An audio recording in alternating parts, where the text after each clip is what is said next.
नमस्कार मित्रांनो, railway bridge हा काही विषय नवीन नाही, जुनाच आहे. पण ह्या पावसाळ्यात आणखीन वाईट परिस्थिती येऊ शकते. अजून वेळ गेली नाही. अनेक सुज्ञ नागरिक नेहमी या संदर्भात चर्चा करत असतात, काहीतरी तोडगा निघावा.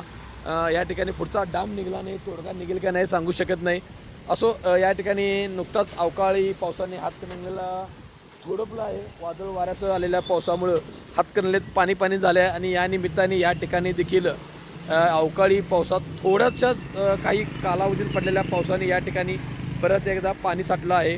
प्रशासनाने, रेल्वे प्रशासनाने, लोकप्रतिनिधींनी या ठिकाणाहून पाण्याचा निचरा कायमस्वरूपी कसा करता येईल यासाठी प्रयत्न करावा. आणि या पावसाळ्यात तरी हातकणंगलेचं नाव या बोगद्यामुळे पुणेगड सर्व जे खराब होत आहे ते एक चांगलं करण्याचा प्रयत्न करावा. यासाठीच हा व्हिडिओ आहे. होऊ शकते आपण किती मोठ्या प्रमाणावर आहे. या ठिकाणी मोठा खड्डा पडला आहे. अनेक अपघात या ठिकाणी होतात. अनेक लोकांना याची जाणीव आहे. अनेक लोकांना यानं त्रासच सामोरे जातात. अनेक गाड्या ह्या पावसाळ्यामध्ये बंद पडतात. तरी नगरपंचायत प्रशासनाने यावर कायमस्वरूपी तोडगा काढावा.